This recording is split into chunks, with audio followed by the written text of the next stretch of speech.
Welcome, everybody. It is Tuesday, November 5th, 2024. This is, I guess, week 9, week 8, sorry. Week 8 in our course. Number these here. We're going to kind of flip things a little bit. Well, I don't know if it's flipped, just the way we're going to do it today. We're going to do our content catalysts first, and then we'll have our guest speaker come in at the top of the next hour.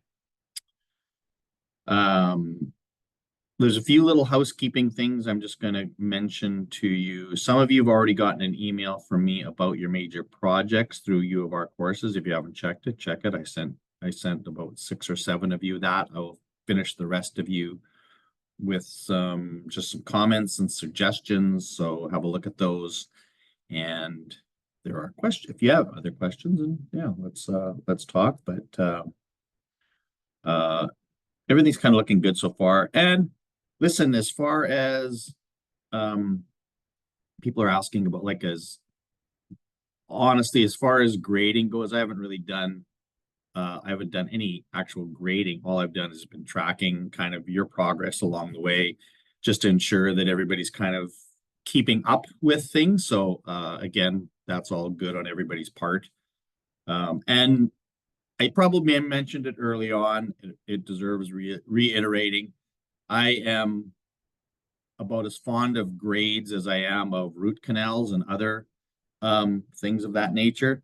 They don't interest me at all. And again, I apologize if they're really important to you or others, and that's cool if it is. So I don't want to sound like I'm holier than thou. I'm not. It's just not my thing.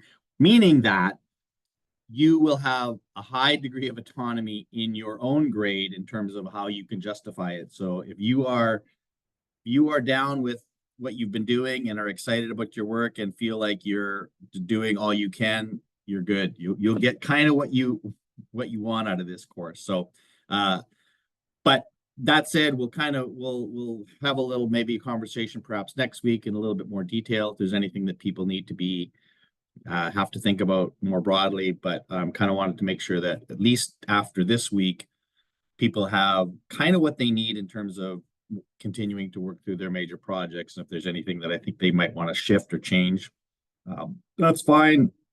Taylor and I had a little one-on-one yesterday that I think that helped. Taylor, did it? Yeah. So if that's something that people want, if they're a little bit just got some questions, always happy to do that. But if you feel like you're kind of on your way, which again, for the people that I already responded to, I haven't told anybody to change anything. The one thing that I'm probably trying, generally speaking, what I'm asking people to think of is perhaps, in some cases, not all, narrowing your focus rather than having things too broad, having it a little more narrow so you can kind of have a more manageable focus, but that can be different for everybody. And then secondly,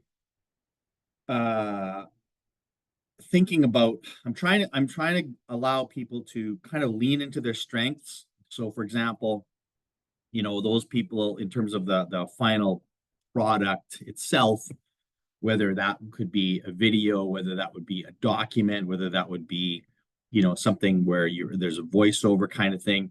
I want people to kind of lean into what they feel comfortable and have strength at the same time, making sure. So for example, if you're using something, thinking more in terms of a document that you're creating, that you at least think of using some sort of a format whereby you can include multimedia content. So it's not strictly a text-based kind of experience.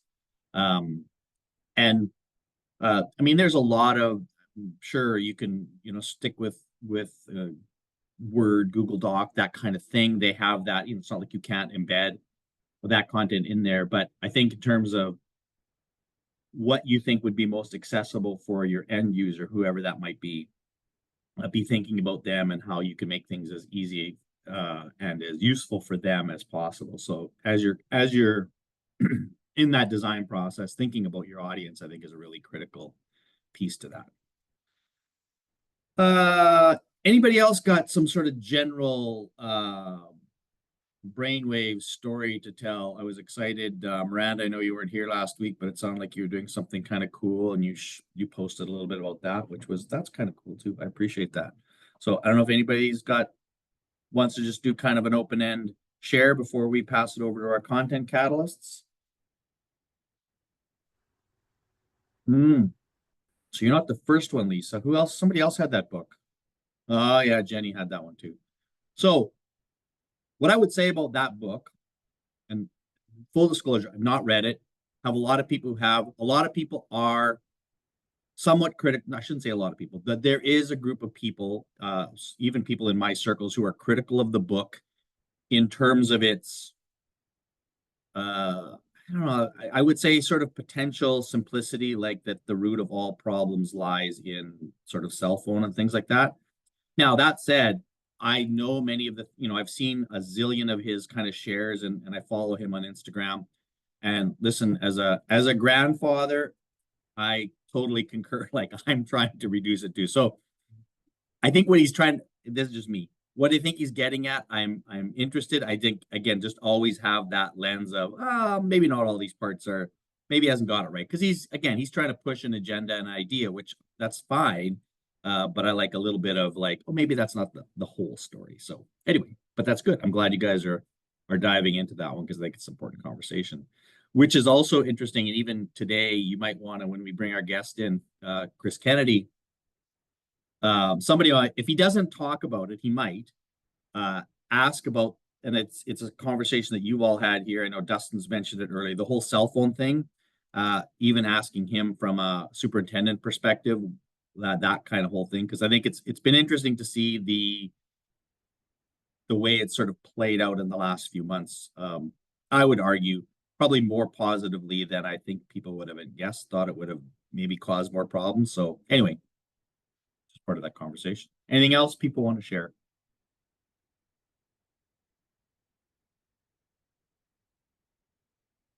And also, I just full disclosure too, I'm fully engaged.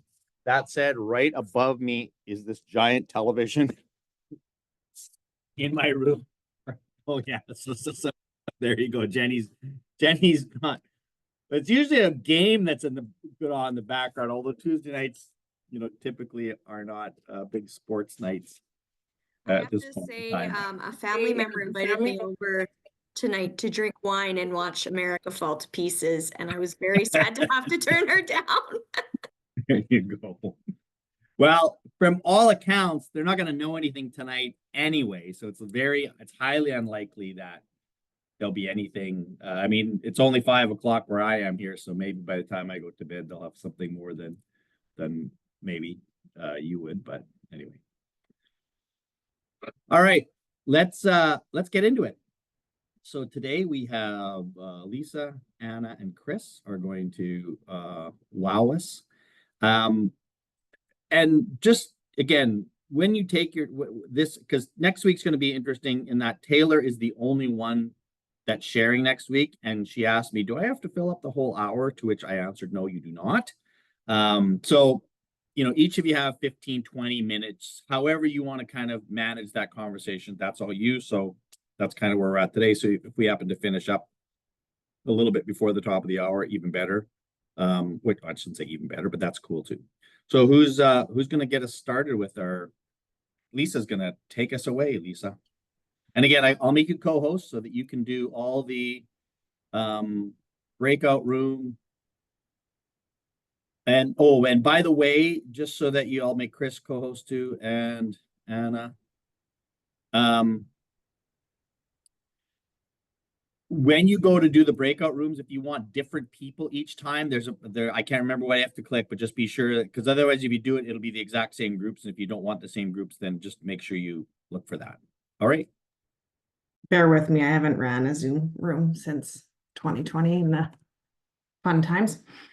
So my content catalyst was about, fake news kind of in general this week, but then I kind of dived into confirmation bias, and I talked about my friend that is a rabbit hole seeker herself, but not always in a good way, and a bit of a conspiracy theorist. So then this kind of led me down that path. So first of all, we're going to start by playing a game, and I need 3 people to join me, and it's easy. I won't embarrass you. Alicia, can you turn your mics on? Alicia, Jenny, and I need one more. Dustin, thanks. I can do it, yeah. Perfect. Okay, so I'm going to give you guys 3 numbers, and there's a rule that goes with them. I'll tell you that rule at the end. You guys can guess the rule by giving me 3 new numbers, and I will tell you if your 3 numbers follow my rule or not. Have you 3 done this before? No. Okay, perfect. Okay, so my rule or my numbers are 2, 4, 6. So then you give me 3 numbers and I will tell you if they follow my rule or not. And then we'll go, if you think you know what the rule is, you can stop. So give 3 numbers. Yep. 1, 3, 5. Yeah, follows my rule. 10, 12, 14. Yeah, follows my rule. 20, 22, 24. Yeah. We're pretty smart. Do you know what my rule is? Give count by 2s. Sequential numbers that go up. Yes. So when they did this with other people, they kept giving increasing numbers by 2s, or they would say 2, 4, 8, like trying to find always even numbers or numbers that would go up. And they continued to give numbers that they thought went with the rule that was in their head. And they wouldn't even bother trying other numbers that maybe didn't follow whatever rule they had in their head. So by saying that goes with confirmation bias, and as a way to show people about it, that we continue to look for things that are interesting to us and that prove what we already think, instead of maybe looking for information that doesn't prove what we already know, because we don't want to find out that information. So this leads into then why fake news happens, or why fake news becomes believable, because you're looking for the information you want to hear or find. So then, sorry. Filter bubble was another area that I looked into with mine, and how that can kind of guide what fake news you're exposed to, or what news in general you're exposed to. So once we get into our groups, our first question is going to be, what filter bubble do you think you have around your own social media? And what does your algorithm feed you when you're, whatever social media you're into, or whatever that might be. So we're going to break into a few groups for that. Then we'll come back and I'll have 2 other things. Okay, let's see if I can.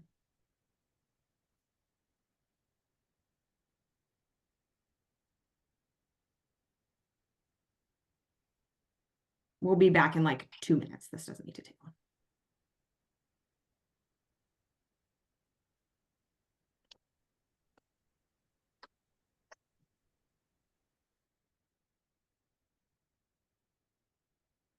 I'm going to go let my whiny dog out real quick.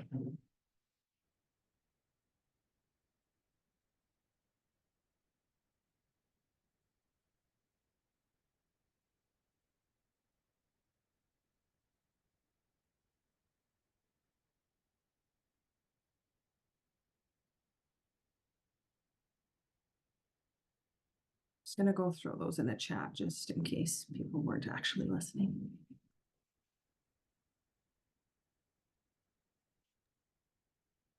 You can hop around, and then when you want to close it, just click close the room, and you get 1 minute after you hit that close all rooms. It gives people the 1 minute. That's the 1 minute warning.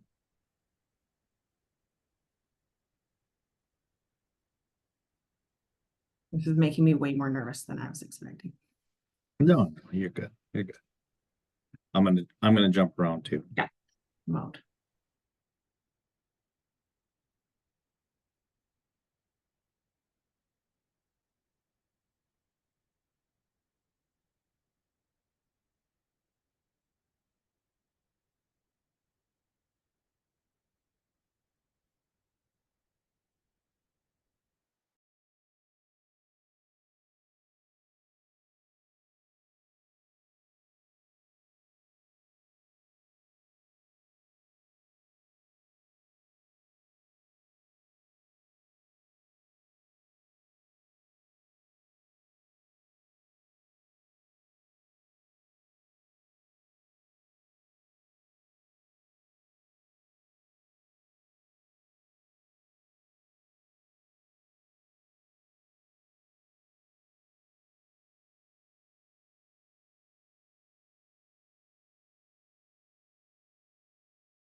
we could have one person from each group share something that you guys discussed.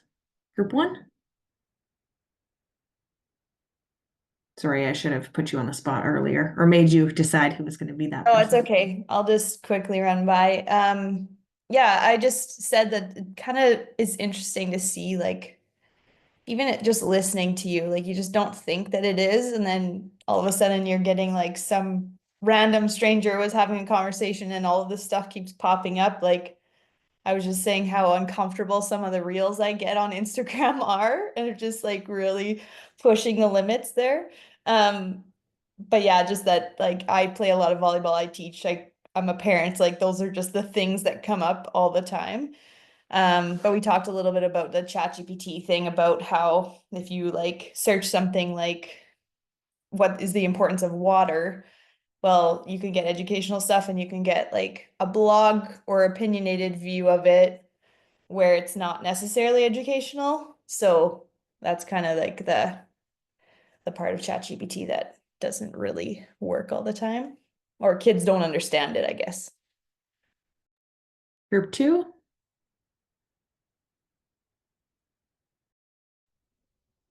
I was one of the only shameless social media users in my group, so I felt really like vulnerable because they were like, no, we know social media is bad. We don't use it. You weren't one of the only ones. You were the only one, but that's okay. So no, we did have a really good conversation though about how AI or even just the algorithms curate different things for us on our news feed or even on the TV shows that we're watching. And then we talked a little bit about Love is Blind. And yeah, no, it was a really good conversation. But yeah, that feedback bubble is the first time filter bubble is the first time I've heard that term, and it's definitely applies to my daily life. So Next group.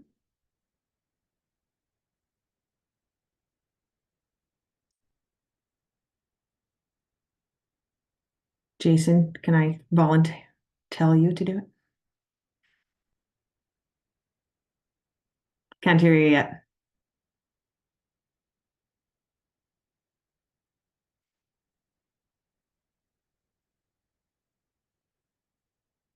Okay, it can't be him. Somebody else has got to do it. I can take it away for the group. Don't worry, Jason. We had just mentioned the idea of, oh gosh, now I blanked. Well, we just mentioned how like when we speak or say something around our phones, and then all of a sudden we're getting ads for the things that we talked about, or we search one time for an item, and all of a sudden we're getting ads constantly for it. So that's just what we all are kind of noticing. I know my TikTok is every other TikTok is something about the election. And just because I watched one thing about it, and now it's everywhere. And the last group.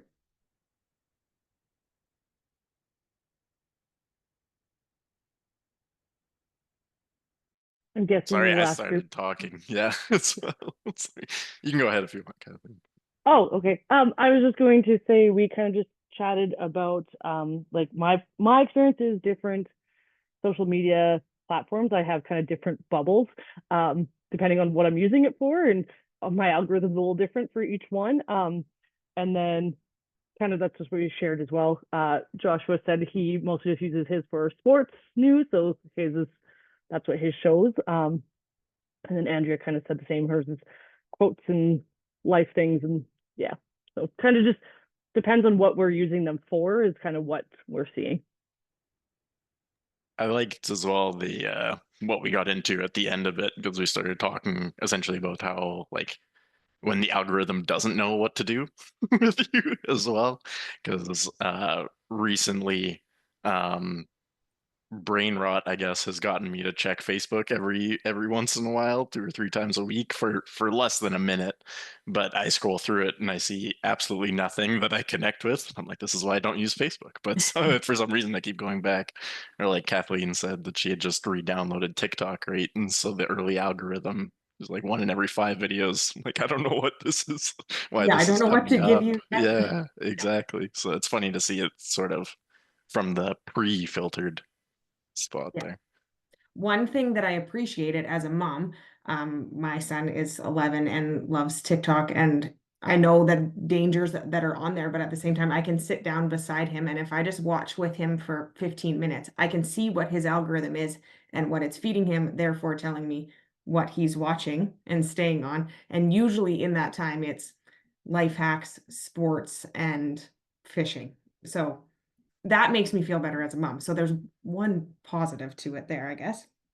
Then my next question was a confirmation rabbit hole that you've gone down that you use your confirmation bias to feed that rabbit hole. So doesn't necessarily have to be a good one. You can share what you like. For me, I feel like e-health it has benefits and not, but I go and read my blood results and put them into Chat GPT, and then I just go down a rabbit hole and just confirming, that I'm probably going to die in 6 months.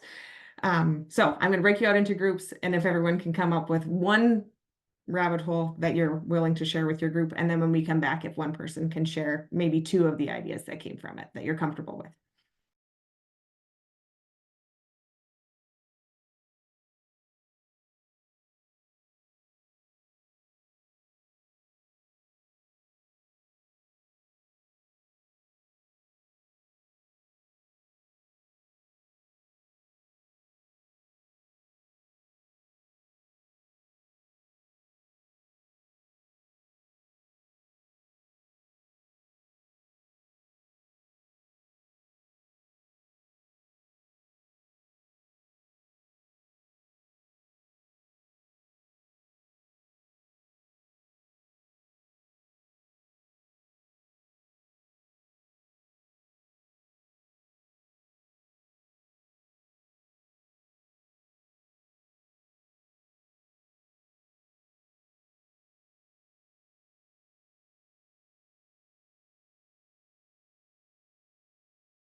we could even just get like 3 people out of the whole group. It doesn't matter if you came from the same one, to share something that you came up with about confirmation bias and a rabbit hole that it sent you down.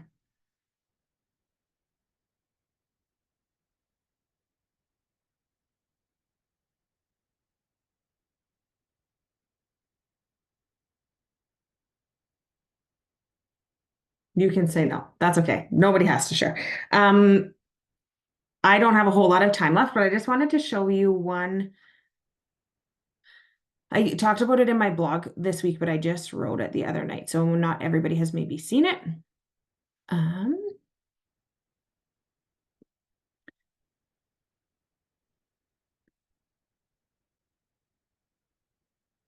Okay, so it's this infographic on cognitive biases. And so that's kind of where this led me, and all of the different biases that there are. Confirmation bias is just one that I would say applies to fake news more than the other ones do. So that's why I went with that one this week.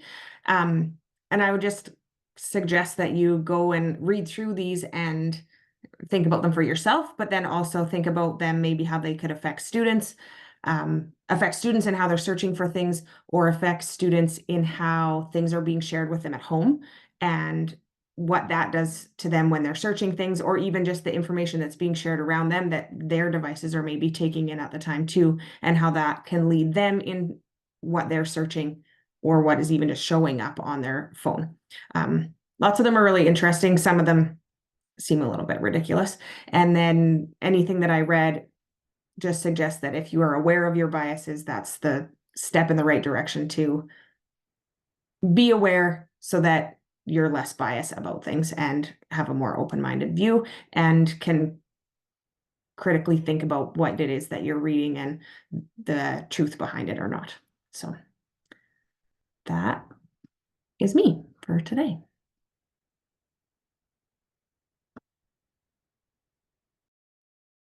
Excellent.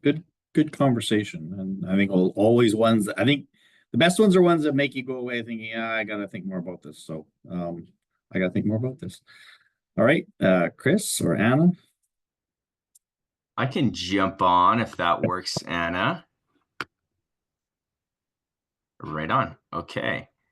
I will just give a quick share here. So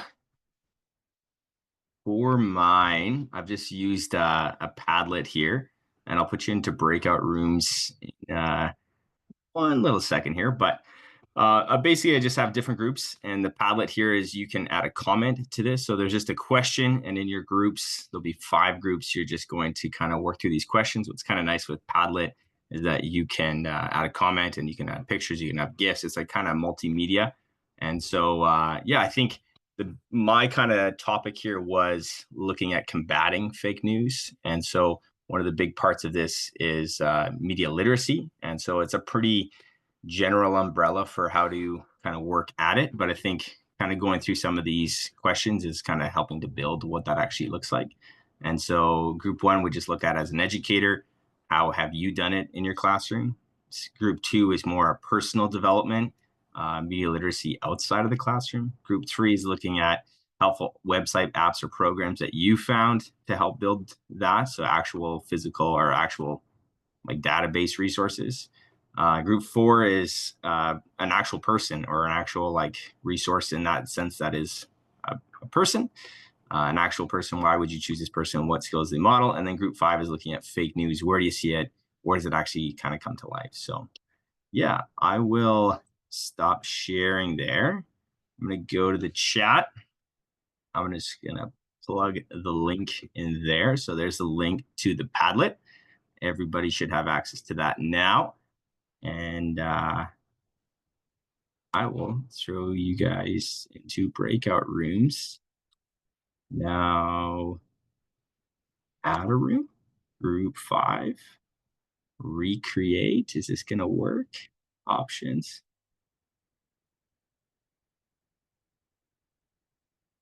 Okay.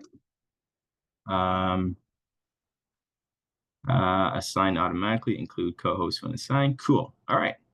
I think we should be good. Here we go.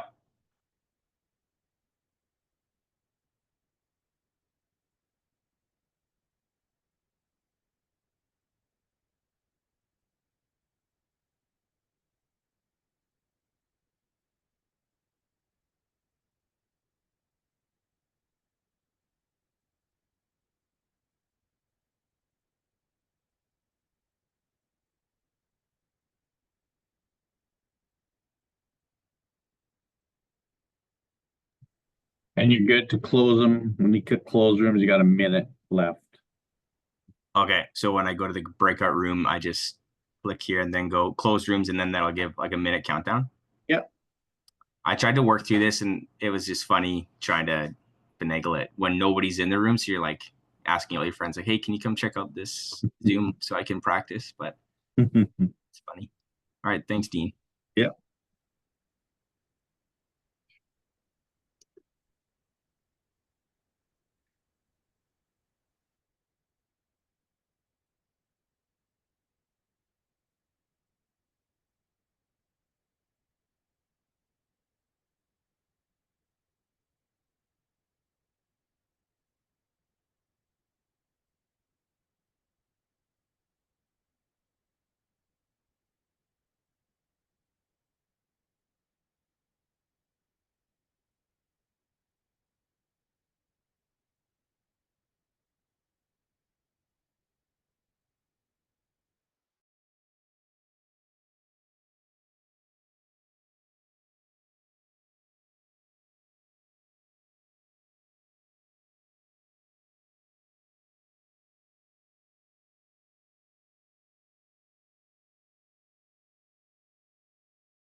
All right, I think we are all back in. I'll just maybe share here. Maybe we'll just go through each group. I think that was enough time. Everybody kind of checked out and it seemed like everybody's having great discussions here. Maybe somebody from group one could just give us maybe a quick little highlight, maybe a confident dory or a wholesome lobster, if anybody wanted to announce who that is. I'm confident Dory, because it was just easier than changing my name. But we talked about like doing refreshers on what they've learned in the past, having discussions about media literacy, making sure to have students fact check that it's a reliable website, teaching the importance of fact checking, explaining biases even in books. Dean was in our group and he said, because I teach kindergarten, he's like, it doesn't have to be digital media literacy, right? Like even when you're reading books to the kids and you might take one out and it's having biases of what women's jobs are or whatever. So I thought for me, that's a good way of teaching kids at a young age about biases, focusing on critical thinking, teaching students to be tech savvy, but also like why they're tech savvy and how they're doing that, using it with a purpose. And I don't know what Bold Beluga said last. I can't read that one. Oh, foster evidence-based thinking. So, yeah. That is a pretty bold Beluga move there. Awesome. That's so funny. Group two, maybe a studious goldfish or a secretive dragonfly. Anybody want to share? What about the plump octopus? Sorry, plump octopus, that you can do it as well.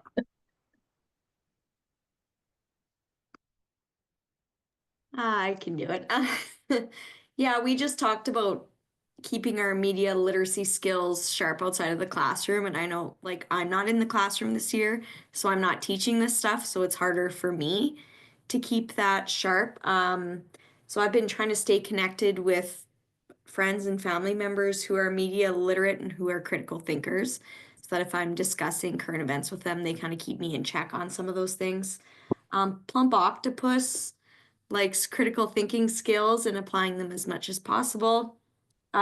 Secretive dragonfly, being aware of what they're looking at. We talked about, yeah, when you're teaching these skills, it kind of keeps it fresh in your mind. And that bold beluga popped in again, taking graduate courses and PD.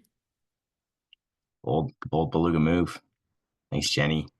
Yeah, maybe let's do a quick highlight. Group three, helpful website or programs. I see there's quite a few listed here, so it'd be great to maybe just expand on one of those. I can go. Both Miranda and I had talked about Common Sense Media and kind of both shared an area of it that neither of us had used, but we had both used it. And so you can type in videos or games or anything and see where they are at for what ages they're appropriate for.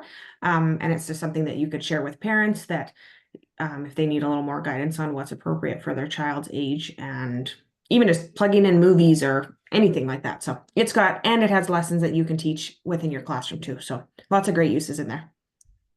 I just want to highlight something else that wasn't maybe something that we learned in this class, but that Lisa was using with student services, and it is the Circles program, and it's kind of designed to help students understand the different I guess people that should be in their circles, who's in my personal circle, who's in my safety circle, and kind of just expands, and using the internet appropriately and teaching that very explicitly is part of that program. So I thought that was a good highlight. Right on.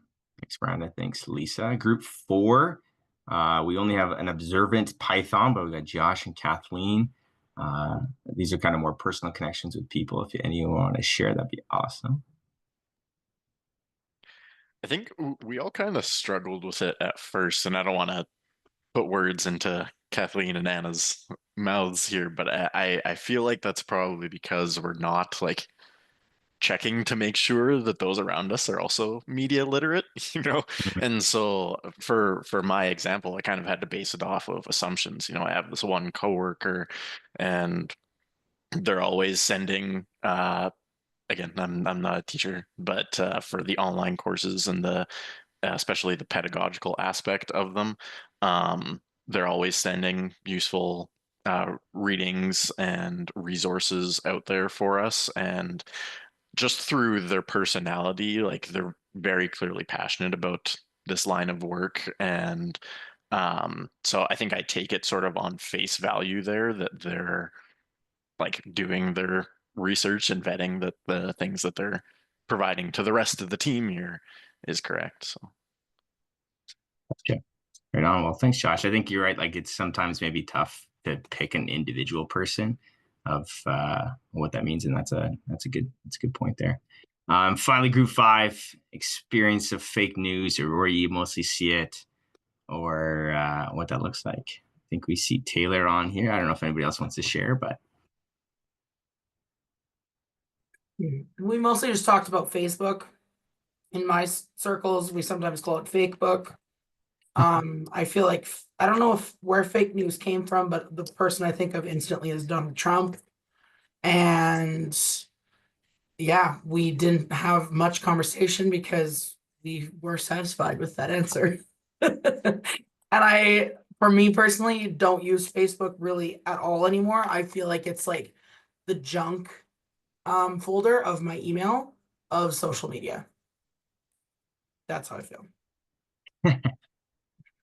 well, thanks for sharing. I think I agree. I think that is it's a place where it's like if I'm looking for a clickbait, I will find it so fast. So well, thanks for sharing. I think I'll just leave that link up there. So if anybody ever wants to just go back and check those out, that is there for you, or you want to save it, I'll just leave it there. But yeah, that was Padlet. Thanks for sharing time with me. And I will now pass it on to Anna. Hi, thank you. So I will share my screen.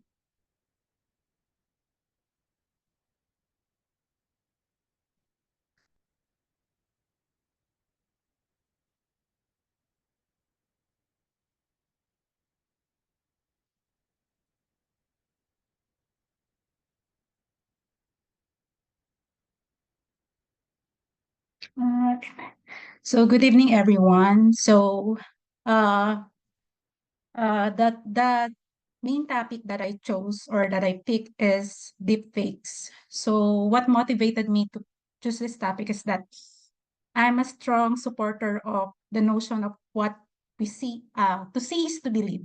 And then in the place where I come from, actually the proliferation of fake news, edited videos, edited audios, is actually very rampant there.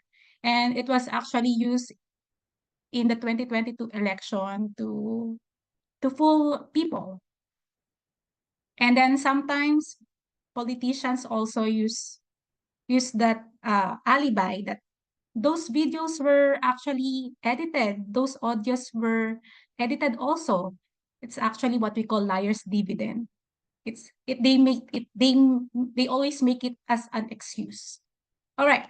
So tonight I invite you to explore different case scenarios.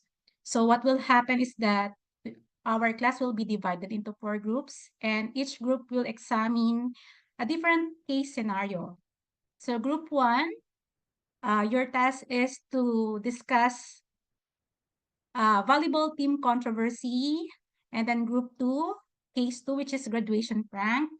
Group 3, history project dilemma, and group 4, case 4, which is storytelling gone wrong. So you have 7 minutes to discuss your scenario. That includes the solution and future implications. So when we come back to our main room, a group representative will share your insights. Okay. So disclaimer. So I made the case scenario first, and then I asked Copilot to adapt the case scenarios to the Canadian or the Saskatchewan context to make it more relatable to the target audience. Okay, so I will divide the class. Sorry, I forgot to. All right. So this is, I will just share the link.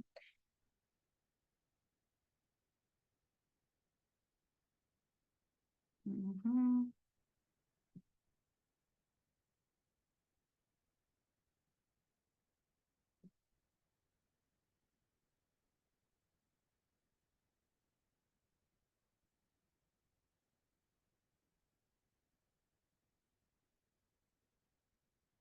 Chat.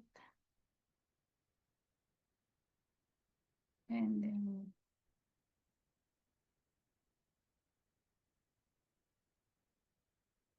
create for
And Anna, when you're done, just click close rooms and you got 1 minute left.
Hi. So, who wants to start? We're group 1, so I can go. Okay. There was a volleyball coach giving his team a pep talk. It was videoed and changed into a fake video that suggested that he told his team to injure the other team, and that team is mad and is demanding that that group be kicked out of being able to go to provincials. So we said, find an IT guy that can prove that the video is fake and to show that, and maybe to try and focus more on critical thinking. Just something I came across when getting ready for this week was, instead of trying, there's no way that we're ever going to get rid of all the fake news off of the internet. So instead of trying to focus on deleting it, you're never going to get rid of all of them out there. So to focus on the critical thinking and proving why this is fake and why you're ridiculous for believing it, more than to focus on trying to get rid of it all. Talk to students about how it's disrespectful to have your phone out and be videoing these things. We talked about like Sask hockey. Actually, Canada hockey has rules that no cell phones are supposed to be in the dressing rooms at all. And you know, these volunteer coaches are supposed to take care of that, I guess. Use the students from your team to maybe give something to say that that is not what our coach said. This is actually what he said. And that if we could get our hands on the real video, that maybe it didn't need to be shared with everybody, but it could at least be shared with that other team to show that this is where this came from. Those are the pieces they used. So instead of trying to focus on getting rid of it, you're never going to get rid of all the versions that are now out there to prove why it's wrong. All right. Thank you, Lisa. I like how you focus on the long-term solution instead of just actually attending or resolving the issue right away. Thank you for that. That's wonderful. Who wants next? I can go for group 2. We had the one where the superintendent had a video of adding an additional credit at the end of grade 12 or whatever. We just said to be as transparent as possible using like your educational method of sharing information to parents and making sure that they know that we're aware of it, it's fake, it's not credible, and that there would be a space for them to find out more information about it later on as things kind of progress. And then as far as future implications, I guess we were looking at just kind of breezed over the other case studies, but ours was very light in comparison. So if it was like really bad, we could talk about like the reiterating like law and things that could be really bad for future implications had it gone a little bit further. But as far as like just getting that student into some sort of like digital literacy type of information so that he knows how to be more responsible. Thank you, Alicia. So just like Taylor, you have a common theme, you're focusing more on digital literacy. Thank you for that. I love your thoughts about it. Next.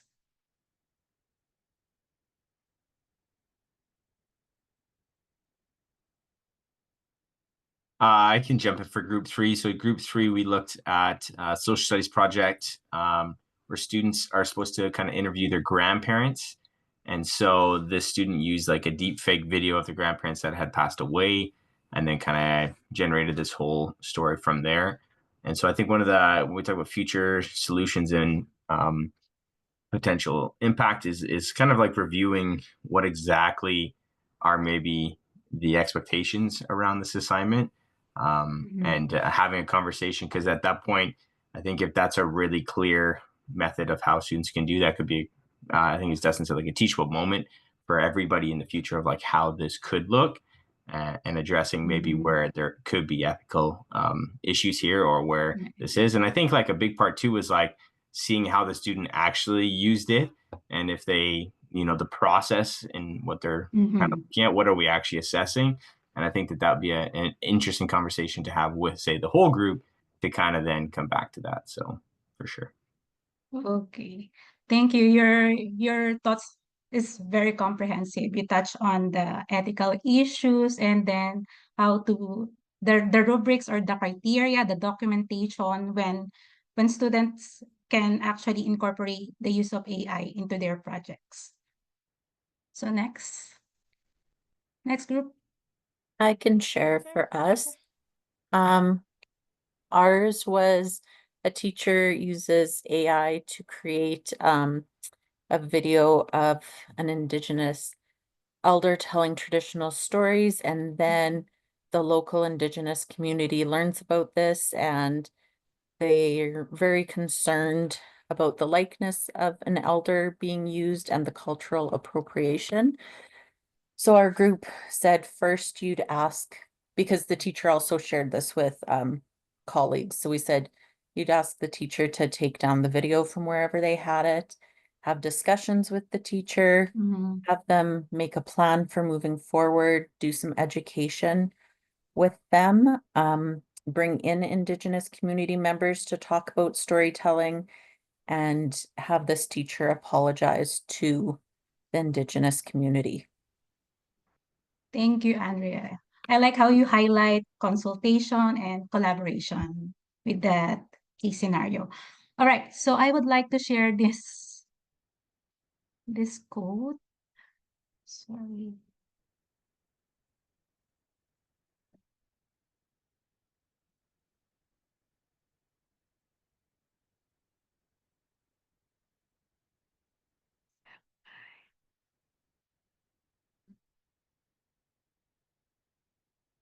Right, it says here that the real problem of humanity is the following. We have Paleolithic emotions, so we tend to believe what we see, what we hear. We have medieval institutions. We have, I think, our laws or policies regarding the use of this technology is outdated, and godlike technology.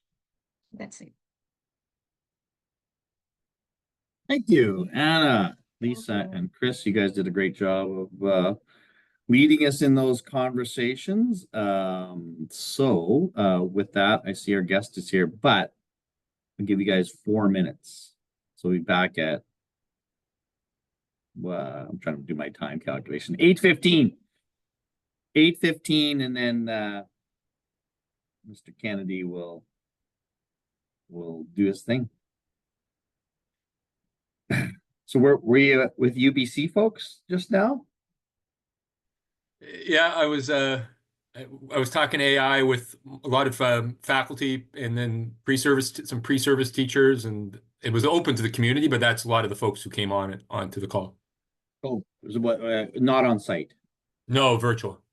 Okay, so you go from UBC to University of Regina. Yeah. Up, kind of stepping it up a bit. A little bit, yeah, a little bit. That looks like Seattle in the background. It is. Tacoma, most specifically. I never been to Tacoma. I've been to Seattle very often, other than do a couple ball games, but yeah. So I actually even went out and played golf this afternoon or this morning. So oh, nice. Yeah, it's kind of nice. So I got a couple days in Tacoma Public Schools, and then home on Friday. So well, children are our future. That's all I got tonight. That's right. They are our future. And then I got I'm sitting the way they set up the hotel room is this is the desk, and the TV is 6 inches from my head. So I've got election results flashing past me. A number of my students have already admitted they've got election stuff going on their phones while they're watching. At this point, I'm not sure what's going to happen, because they said probably you won't even know by Thursday. They said maybe Thursday, but you guys did the same thing in PC, right? Oh, how many days was that before you found out who won? They found another ballot box on the weekend, but we're pretty relaxed about that. But what does that mean? They found another ballot box. They still don't know who won. I thought they. Well, they did, but they got it. They're going to do they're doing some 3 judicial recounts. They're going to do 2, but they found 850 more votes in another riding, so they're going to do that one as well. Will that matter though? No, it will. But there's one. It's a difference between a majority and minority government is a 1 seat, and the final the smallest difference is I think 21 in one of the ridings, and so the NDP won it by 21. If that was to flip on a recount, it would be a minority NDP government. 21 votes. 21 votes. Yeah, in one of the Surrey ridings. I mean, like what's Every vote crazy. matters. Well, it does. Like you watch, even in this crazy US election, there's some like so tight, like it's crazy how tight it is. Like you just think, I mean, oh, that doesn't matter, but like, yeah, it actually does. Like it's insane.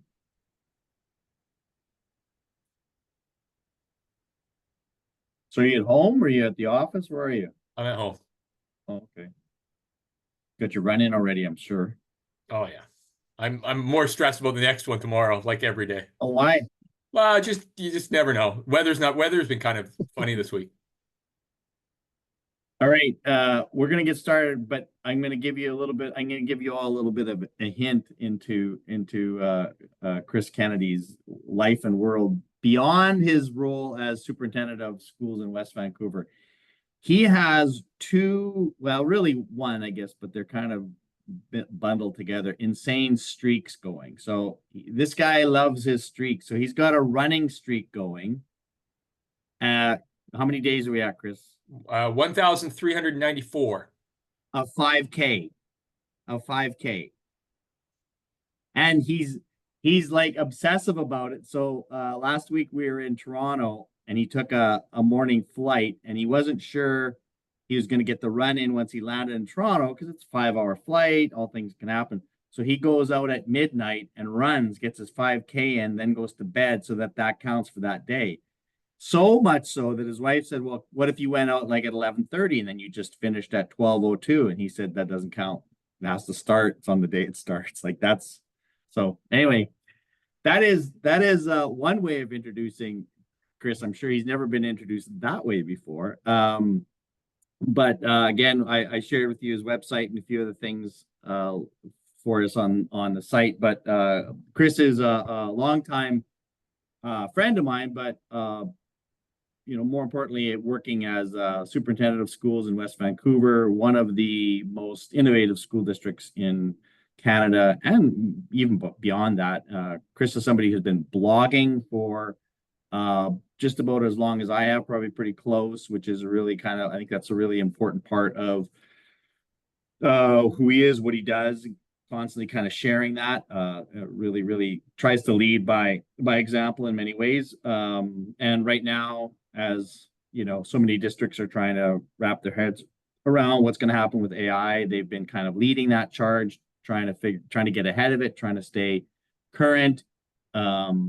And so I asked Chris just to come in, just to share a little bit about that, kind of the overall kind of experience of West Van, but also, specifically around AI. And then we'll probably have some time. You guys can fire a few questions at him just about that role. So probably could do a better job with introduction, Chris, but that's what I'm giving you today. So there you go. That's all right. At least you didn't introduce me by my step count. You've done that before too. So. I've done that before too. Anyway, yeah, we'll save that for another time. All right. Thanks, Dean. I'm on the traditional lands of the Squamish Nation coming to you tonight. And thanks for giving me the chance to chat. I'm actually no slides. I might pop up some slides later and questions, but just going to chat for a bit and then happy to take questions after. So a little bit about West Vancouver. We're about 7,500 students. And if one thing was true is that we were absolutely dominating in the old way of education. We needed, if the world didn't change at all, like we were winning. Highly affluent, really good on all standard achievements. Graduation rate like 98, 99%. Like it's a in some ways a dream kind of community. Every community has its different kind of challenges to it, of course. But we were winning in the old world. And then almost right from the beginning, kind of I've always had this attitude that in order to keep being successful, we had to really be innovative. And how do we continue to stay out front, knowing the world's changing around us, and we can't just do last year again this year. And that's been something that's always driven us. And so I've been in the district for this is year 19, 15 as superintendent. And so it's all, one of the challenges of that is, sometimes I think a lot of superintendents come in and say what they're going to do, and then they're already gone before they actually have to show that they've done it. The challenge is that I actually have to live with the things that I say we're going to do and actually try to carry some of them through. And I say that kind of tongue in cheek because what's been so cool about being in a place for so long is you actually get to see some of these things happen. And so when I got to West Vancouver, we were one of the first districts to have what we call the laptop project, like grade 6, 7 students, where the districts are supplied laptops. And so we're talking 2006 or so. And so not many places playing in that space at the time. And so that was what innovation looked like. And you know, we've always just tried to think about, as the technologies moved around us, are there opportunities for us to engage with this or make it relevant within our system, in our school setting? And so by, you know, 6, 7 years later, we were a bring your own device district, and kind of tried to get out in front of that. And so as districts, we're trying to solve the one-to-one challenge. We are affluent, and so we had some opportunities that were maybe obviously different than other people. And what we did was, you know, we embraced kids bringing their own devices, and then us supplementing around it with other devices for kids that were supplied by the school. And we actually, at the start, we had this sort of 3-prong approach. You either brought your own device, or or we supplied a school device, or we had set up partnerships around lease devices, where students for $20 a month could work towards owning their own device. And you know, at the time we were seeing this boom of cell phones, but even in some parts of our community, less affluent people saying, well, we can't afford laptops. And we were at that time, and you know, not something that much different than today. We were saying, well, if you can afford a device and you're buying a cell phone, but you're not able to afford a laptop or some other device, especially one with a keyboard, you need to make a better choice around that. And so we were pretty public about that. We had 3 tenets that we talked about all the time. We called them our pillars. We were about inquiry, self-regulation, and digital literacy and access. And we would just repeat those over and over again. We liked those because those kind of resonated with lots of people. We were influenced by Stuart Shanker, who some might know around the self-regulation world. And then we have a number of IB schools, both primary, middle years, and diploma IB schools. And so we had that inquiry already happening in a number of schools. And so we were taking the learnings that we had from there, especially as that you saw that movement about 10 to 15 years ago away from being so content driven and to more inquiry based. And we wanted to get out front of that. And then the third thing we kept talking about is digital literacy and digital access. And so, you know, one thing to give devices, but another thing at the same time to making sure that we're supplying digital skills for students. And we thought that was super important. We were embracing social media before others were thinking that was a good idea.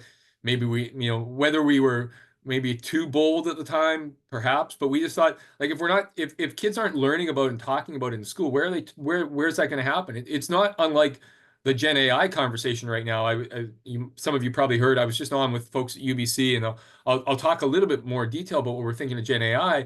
But like, if you're not talking about bias in image generation in school, in AI, where are you going to talk about it? And so we have that same kind of approach to Facebook and YouTube and Twitter and those tools of the day that were popular, and then later with Instagram and TikTok, Snapchat, and others that came along after it.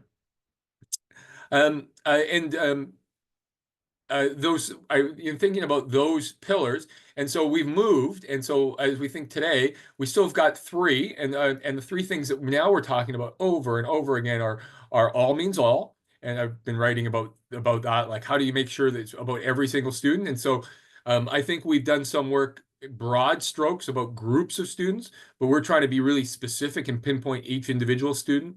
We're talking about core learning skills of literacy and numeracy, and so 2 things that we think that we're noticing. One is, like others, like there are some data points post-pandemic that are making us wonder about how kids are doing around some of those traditional skills. And the other thing is that we're finding our newer teaching staff, who are coming out of teacher education programs, lack some of the skills about teaching in literacy and numeracy that maybe teachers had 10 or 20 years ago. And so we're trying to fill the gap there. Yeah, I find a lot of time teacher education programs, it's kind of identifying as they go through different iterations on what they focus on, then districts have to fill the gaps for the things that are missing. You can't teach every teacher's not going to come with a full suite of tools. And I think our teachers now come with a better understanding of inquiry, a better understanding of social justice topics, but a lesser understanding perhaps of some of how do you teach a kid to read? And so we try to fill that gap. And so we talk about core literacy and numeracy. And the third thing we talk about is innovation. And so we're really, if you're about all innovation, like you're about no innovation sometimes. And so two things we talk a lot about are Gen AI and physical activity and physical literacy. And so they kind of seem like they're juxtaposed. Like, how could you be about those two things? But we've had a long focus. We want kids to be outside, outdoor learning, active. We actually track kids in grades K through 3 around 5 physical literacy skills, like their ability to run, jump, walk, hop, and throw a ball.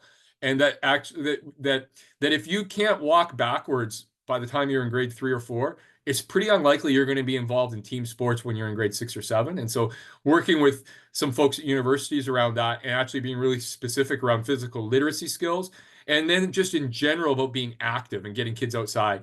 And so while a lot of the attention that we get is around technology, we really try to partner it up with kids being active and engaged. And then that other piece right now is around generative AI. And we're a district that's Magic School AI as sort of a core learning tool. I know a lot of districts seem hesitant in Canada, not so in the US, sort of have a core tool. We've adopted Magic School, not because it's like the best for now, not because it's the thing for forever, but it's serving a really good purpose for us now. A couple other things I wanted to talk about. Just this idea of networks, and I wrote about this week. This idea of like how do you spread ideas? And this is like not new for us, but we're thinking about around AI again. And so this idea that what the job of a superintendent is to kind of like network schools together that are working on innovative things. What a job of a ministry or government is to do is to network districts together. And then ideally you're going to network together, like Canada should be, 15 years ago trying to network with Finland around this idea of the next generation of teaching and learning. And then as you go down, what good principals do is that they network teachers together, and similarly that in classrooms you're networking kids together, and that you have this one side, it's like you're creating opportunities and independence and autonomy and choice, and the other piece is that you're building networks, and which is a form of this kind of accountability. I think BC is out front of the game in Gen AI. I think we're leading the country, and I think that's because we have this sort of history of networks. We're part of Dean's really involved with about a dozen of us in the Metro Vancouver area. He and one of his colleagues, where we're trying to work around generative AI. But we're part of a couple others as well. One that's through C21 Canada and the Dell network, where we're trying to work with Michael Fullen and the network he's got out of Ontario. And so just trying to find different places to network together, because as quickly as this is moving, as quickly as it's moving along, that we aren't going to be able to do this on ourselves, and that we need to, that although we have different contexts, that we do need to do this kind of work together. What do you, Dean? Do you want me to share any slides, or you want to open it up, or what would be best now? I'm happy to open it up for questions and then share other stuff that might pop up. Do a couple questions and then I've got some other stuff.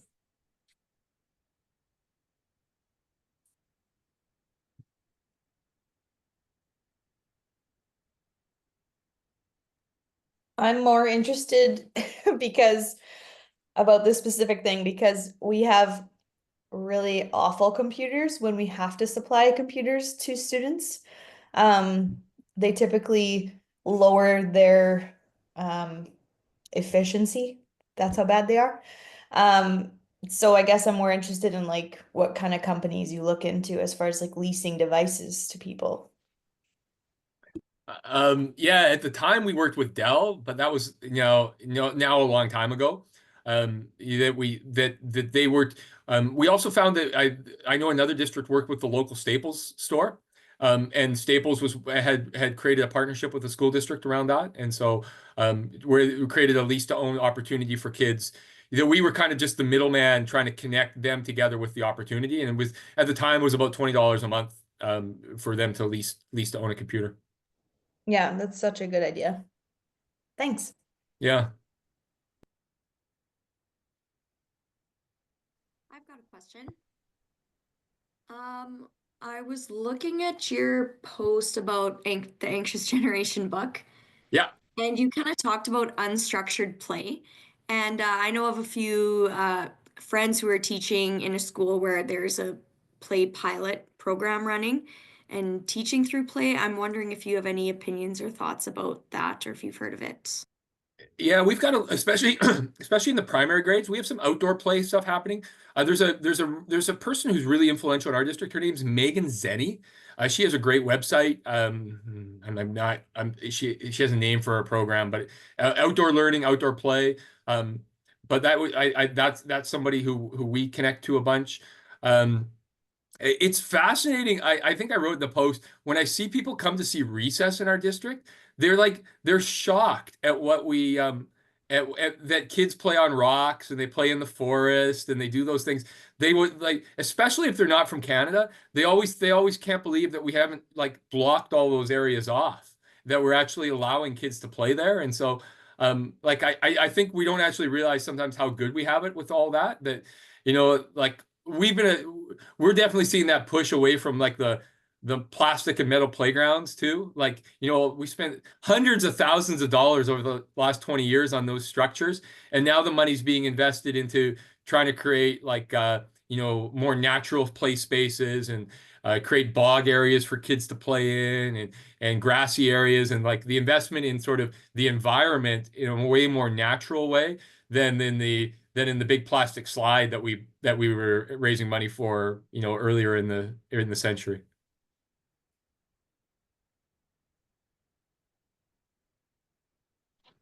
I know as a playground supervisor back in the day, in the springtime, when all the puddles make and you get ice on the top, we'd always protect those puddles, and kids, you can't go on there. And then we'd have some teachers saying, let them go on there, let them play and experience, breaking the ice. What's the worst that's going to happen? They're going to fall and get muddy. Like, yeah, you're right. I in that post, I shared a TikTok video, and I think I saw Dean share something similar online. Like, nobody breaks their arm anymore. Like, it wouldn't be bad if the odd kid broke their arm once in a while. Like, that would be, we got so many kids who are going to counseling for anxiety right now. Maybe like one or two broken arms once in a while would be like a falling out of a tree. Like, maybe I'm just romanticizing our childhood a little bit, but like maybe that would be okay once in a while. There's So just on the so much paperwork to fill out afterwards. So on the weekend, this is not getting close to home here. So I was at my grandson's hockey practice, and I was with my other grandson who's 3, and I put him up on a kind of a little shelf in the outside, and it was, I don't know how high it was, like maybe 3 feet. So he was going to jump, and my wife was with, says, don't let him. I said, Woody, that's pretty high. I don't know if you can jump. And he kind of looked at it. She didn't. And anyways, I let him jump, and he fell, and he kind of hurt himself. Like, he didn't break anything. And anyway, my wife and I got into a big debate afterwards about should I have let him jump from that height. We still haven't settled the debate. But it is that kind of idea of, yeah, like that happens. Like, what is this sort of risk? How risk averse are we? I mean, in general, we're pretty bad as humans in terms of what we think is risky and what other things that we totally ignore as being risky behavior. But in the physical world, I think we could be a little more risky. Dean, you need to go read about riskful play and then show your wife the articles that you I'm like. the big advocate. Yeah. Or there's a TED talk, was it the 5 dangerous things you should let your kids do or something? There's all those things. I'm all over that. Like, don't tell your kid to be careful. Just tell them it's right. ice and let them figure it out.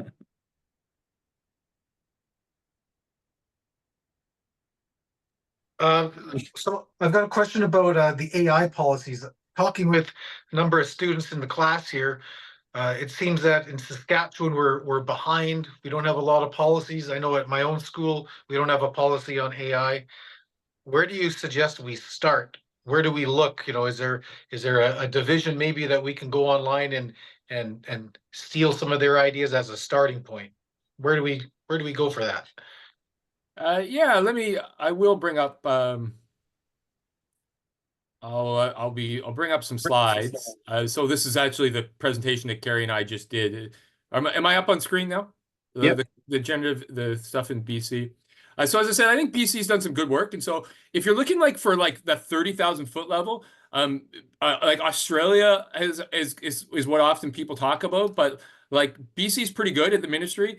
They got this site here where they talk about considerations for use of AI tools.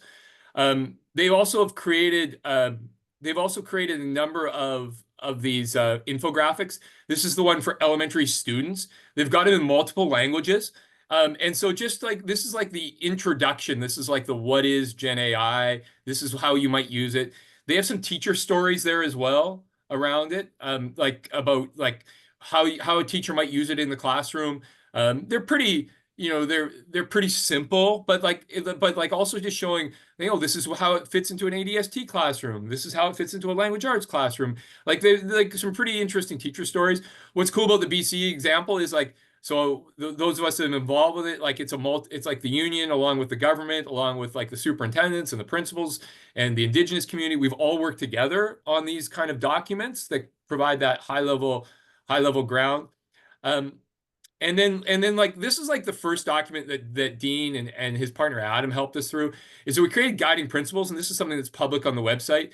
And like everybody kind of has the same guiding principles for AI, but like you actually have to go through the process a little bit. And so like it's the process of talking about, what does innovation look like or accountability? We've just aligned them with the kind of our values, and like so they looks like this is what an accountability guiding principle is. I'm nervous about policy around AI. Like like if you guys, my advice is if you can steer away from policies. So what we've done is we've updated our like technology administrative procedures so they include AI, but like I don't think you want to have the AI policy because like the policies are often hard to change and they often feel dated right away. And like as your, whatever level, as your minister changes or as your school board changes, like they can be a pain. Like you get stuck with something. And so like, we've kind of had this nice approach where the government's kind of not have policy, but they have like guidance. And then we've kind of come in this space and kind of created these principles. I'm gonna zip through and show you a couple of the slides Carrie just used here. Yeah, these ones. And so like these are a couple other documents. And then we start creating documents, right? And so the guidelines for use of AI, these are like these. So these are documents that are in every classroom for us. We have these documents. Every teacher has them. They're up in every class. And so trying to get a little bit of a common, like how, like, that AI chart, that's not there, that's built off of the good work of a whole bunch of other people that have that kind of colored chart over how you might use AI in the classroom. These are all publicly available. They're all posted on my blog and or Carrie Wilson's blog, and maybe Dean can throw Carrie's blog in there too into the chat. These are ones that she just did. We just posted these today, like citing your sources. Like this is how to cite them in MLA, APA, or how to work with young students. And so just like trying to churn out documentation on a regular basis to support, to take away the reasons why people wouldn't use them in the classroom. Like, well, but like, what are we going to do about blank blank? And like, that some of that. And, as I say, we use Magic School, so we've got some documentation around just best practices that we've put out around Magic School as well. Yeah, so like I just think I think you hopefully get in the habit of beginning to create some documentation. It really does help that we've got this, like, sorry to zip back and forth like this. It really helps that we have this, like I created this slide and then the ministry go, oh yeah, that's what we're doing. And like we kind of have this understanding, like this is what the ministry does. This is what school districts do. And this is what classroom teachers do. You kind of bucket it, because without that, everybody's like, I feel like that's why jurisdictions are behind in this, is because they're all kind of waiting and going, well, I'm waiting for the ministry to tell us what to do. Or teachers are going, well, I don't know what the school district policy is. Or like, you know, like you end up having this, and some of it is excuse making a little bit sometimes, is like people don't want to actually go through the change. And so like they kind of point the finger at, well, once they tell us what to do, we'll go and do it. But I think like having jurisdictions that have figured out this are in far better shape than others. The reality is, though, British Columbia, New Brunswick and British Columbia are the only provinces so far that have actually even started down this road. And it's true that in governments in Alberta, Ontario, Manitoba, I'm going to be watching them simply because they no longer have a conservative government. And this isn't a political statement. This is the truth. The conservative governments are far less interested in getting into this space. And so that's the challenge. So I would suggest that, as Chris sort of alluding to, is like, if you're waiting for the province to do it, maybe it'll happen, maybe it won't. I wouldn't count on that. I'd say this is something that, as schools and as school divisions in Saskatchewan, it's just going to be local leadership's going to have to sort of say, this is important. We have to help teachers, because otherwise teachers, as you probably already know, are scrambling to try to figure out what, and everybody's kind of making up their own rules as they go along. Hanfet. Hi Chris. I just have a question, or rather a concern. I know we are like there's this increase in helping students to, use AI appropriately in high schools and all of that. But how do we transition from high school and into the university? And the case is different because it's different actually, because in the university they don't want you to use AI tools for anything actually. Like they want you to actually just use your own ideas, think critically. Like, so how do we transition students from learning to use AI and then learning to be critical, learning to be self reliant on their abilities and stuff like that. Yeah, so that's just my question. Yeah, like I think, I was on with the UBC folks before. I feel like the universities are going through the same challenges we are about like what does the future of assessment look like? What does learning look like in classrooms? I actually feel like they're even maybe facing that challenge more quickly than we are. And like I think there is a huge range in what AI use looks like in university. At least that's what I heard from our folks at UBC today. And like what worries me is when the teacher doesn't talk about what they expect around AI, and then the students don't talk about how they're using it, and then somebody gets a 0 because they use Grammarly, and then the parents are suing the institution, which kind of like that's kind of the model we've seen. Is that gets to the transparency of like professors and teachers. You actually need to talk to your students about, well, this is for this work, these are what my expectations are about what would be appropriate or not appropriate around using AI. And similarly, students who are using AI need to be asking their teacher or the professor, is this kind of assignment where is open season for AI? Or can I use it for brainstorming? Or can I use it for editing? Like those are hard, but like I feel like that's the kind of back and forth that we need to have right now, because like I don't think there are absolutes, and it's a broken front. We're pretty progressive. It's a broken front in our schools though around what expectations are, and it absolutely seems to be a broken front in universities over what expectations are. It's more challenging, I think, and so then everybody just kind of doesn't talk about how they're using it, and that actually isn't healthy. Like it's way healthier. The other thing I heard from university folks today was just that a number of them, are reverting back to some pen and paper stuff, which is interesting, they're saying.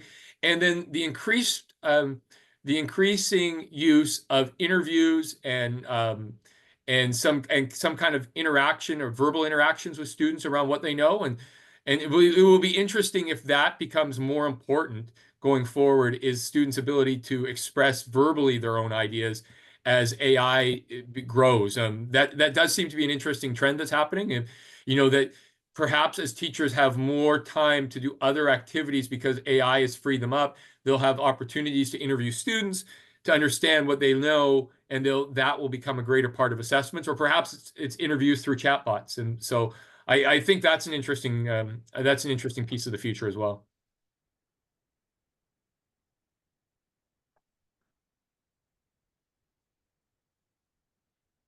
How important is it to you, Chris? Not that you're always directly involved in hiring, but that's obviously something that's close to your work. How important is it for a potential teacher coming to West Vancouver to be adept in using technology?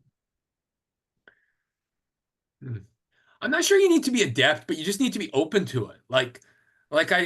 You've interviewed folks from our different, like Mahesh, who is like he's got a doctorate in this kind of stuff, and like we have folks like that. Like it's still the people skills that you like. It's still that interaction pieces and the engagement from a teacher that you still value more. I think it is. I think it is absolutely, like, it's part of the skill set that I would be surprised if a teacher who isn't open to thinking about how technology might make their class engaging or enhance the opportunities or make them more efficient. That would worry me, but it's not it's not a driver. You look at our principal and vice principals. Like, I wouldn't say that they are on a group techie in any way. And you would think that after, with me in the role for 20 years, that you'd have perhaps a bunch of technologically focused folks, and they all use it, but at real different levels. And so I don't know. I don't think it's a game a game breaker.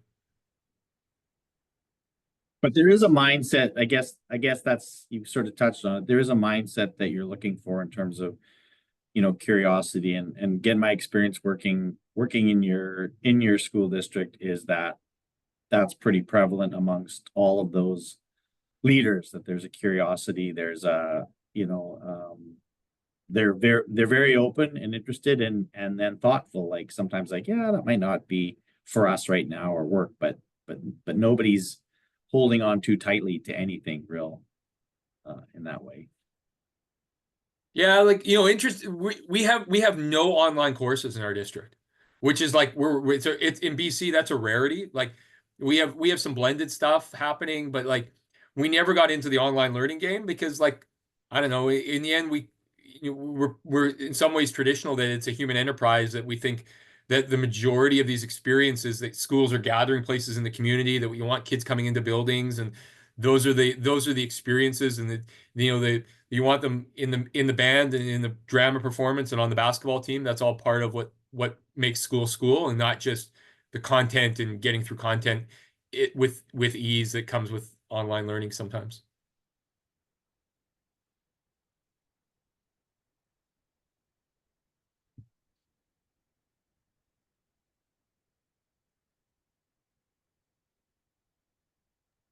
Chris, how much what's the experience with using VR in any of those classes at your school? Had a little bit. It never really caught on in West Van.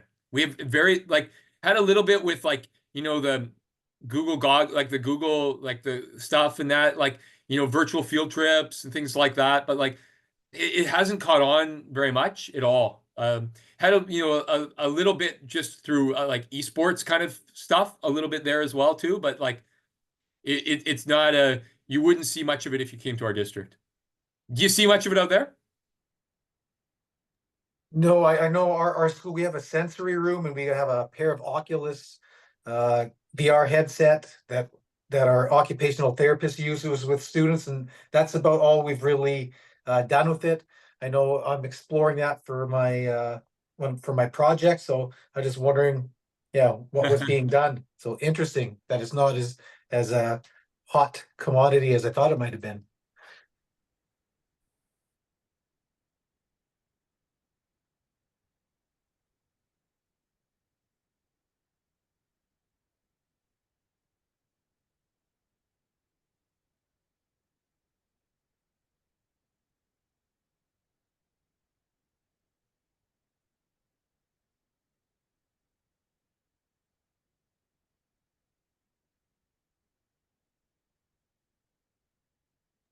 Chris, you talked about one of your pillars being all means all. Yeah. What do you think spurred that to become one of your pillars? So I think we were doing work with subgroups in sort of broad strokes, and then wondering like, yeah, but aren't there kids who don't fit into a broad, like you're saying, well, well, what about our Indigenous learners, or what about our, what about those students who identify as gay, lesbian, transgender students? Like you kind of have these clumps of students, but like who is not in the conversation? And so like rather than saying like this is like these are kind of strategies that work well for these kids, well, what works for each, and like trying to actually like we're not that big, we're 8,000 students, like we should be able to know who, and we're fairly successful, we should be able to know who they are by name who aren't finding success right now. And so being able to like be more clear on who they are and what we're doing about those students, like that was kind of, I think it's a lot of the for all means all, like I feel like there's been good work in broad terms around identifying the students who were struggling, but like but this feeling that like there were still students falling through the cracks.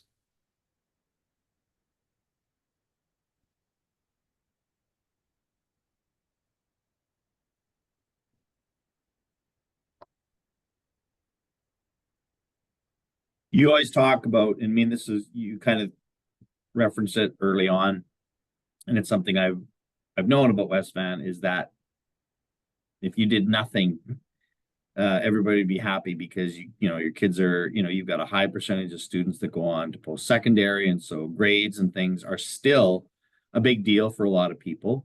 And a traditional schooling would work, even doubling down on kind of this idea of traditional schooling would probably go well in most communities like West Van.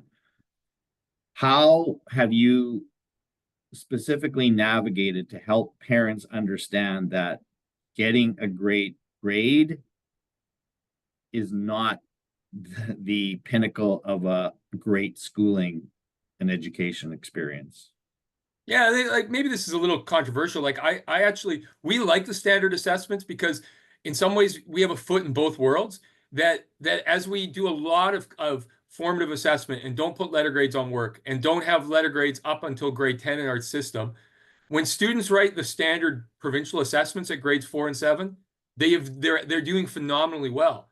And those are sort of metrics to go, oh, like and for those people that think, what's this modern, we don't put letter grades on stuff, what kids today, it's just to cover up the fact they're actually not succeeding in literacy and numeracy.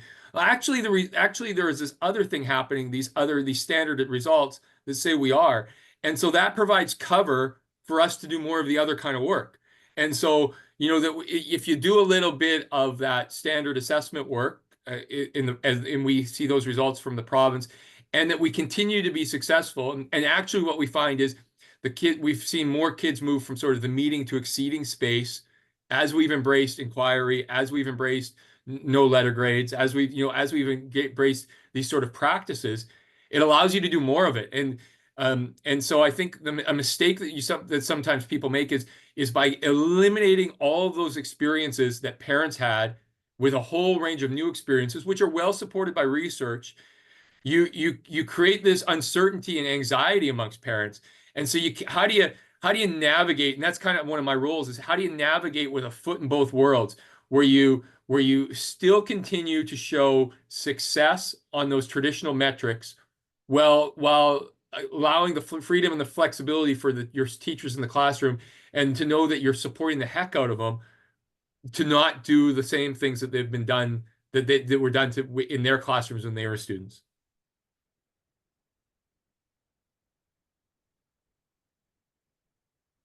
When you say no letter grades, like there's not grades at all on these assignments? Or Yeah, projects, whatever? so in BC, the first letter grades come in grade 10. So we have I'll get the terminology wrong, but we have sort of the scales. The 4-point scale, kind of up and from grades 4 to grades 9.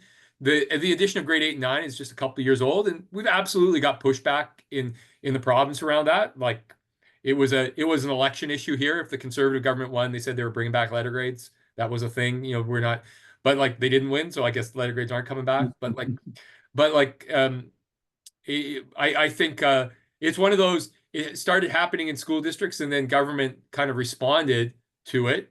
And those who have experienced it, those who are closest to it, are really think it's been valuable. It's funny that in the election conversations, it was those who don't have kids in the system who were most upset about the lack of letter grades because they see it as a dumbing down of the system or something like that. What did letter grades start in Saskatchewan? Sorry, we have a scale similar to yours that uses letters from K to 9, and then we changed to percentages in grade 10. Oh, so do you use traditional like ABC letter grades kind of? No, it's MABE, and Oh. they're very subjective. Interesting. I think formative feedback that is well thought out is obviously more valuable. It's just whether that's being implemented or not, right? Right. Yeah, I know we switched to letters up until grade 8, and there was a lot of pushback even from teachers that we should be giving percentages. Yes, yeah. So ours, the first percentages they see are grade 10. They get percentages, and those convert to letter grades in grade 10. We get a lot of well, how are they going to be ready for university? We're about 95% go to university within 12 months, go to post-secondary. And so our community has a lot of they're not going to be ready if they haven't written tests, they don't have letter grades. How are they prepared? But so do you have like data on this that you could share? On like we have school we have school and classroom level data, but nothing like I don't have that beautiful report to show that, as teachers embraced formative assessment and moved away from letter grades, actual learning improved, right? Which is what only to say that like I do find like I find the value in some in some traditional metrics, because how do you back to when the government spends $4 or $5 billion in BC on, they want to know how kids are doing. And I get that we all kind of go, it's probably not the best. Those are the best metrics, but we have fair confidence that we can teach in a different way and kids will still perform really well in those metrics. You don't have to just practice writing their literacy and numeracy test 10 times to do well in the literacy and numeracy test.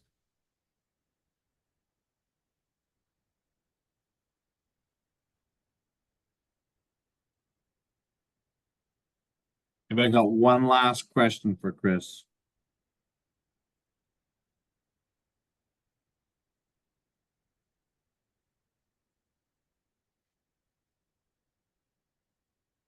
Well, like I tell you, with everyone that comes on into the classes, you know where to find them. So you're never like, this isn't your last chance. So you can always reach out to Chris, or if you want to know more about some of the programs and things that he shared, I'm happy to connect you and make that work. And again, I think, and again, this is something that Chris kind of alluded to, is this whole idea of networks.